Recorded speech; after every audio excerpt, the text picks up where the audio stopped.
According to the World Bank's Economic Outlook report, the current decade was supposed to be a turning point in the field of development, but the global economy is projected to set an anti-record by the end of 2024. The global GDP growth in the first half of this decade said to be the slowest in 30 years. We have talked with the leading country economist and program leader at the World Bank, David Knight, who gave a comment in this regard.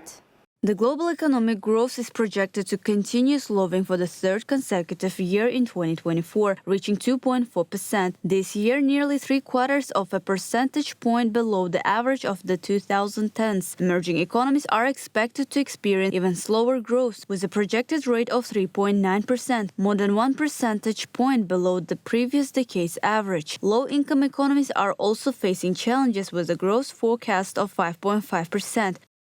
We expect in the World Bank global economic growth to be somewhat lower this year in 2024 at 2.4% compared to 2.6% last year.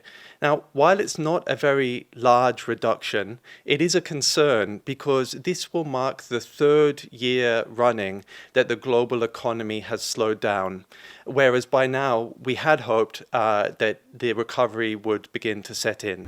By the end of 2024, nearly 1 in 4 developing countries and about 40% of low-income countries are expected to have populations that are still poorer than they were before the COVID pandemic in 2019. Advanced economies are also experiencing a slowdown, with the projected growth rate of 1.2% this year, down from 1.5% in 2023.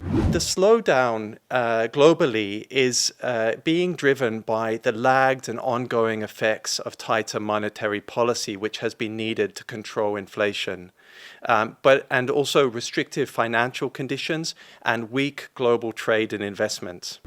Growth is expected to slow to 2.4% in 2024 before picking up to 2.7% in 2025.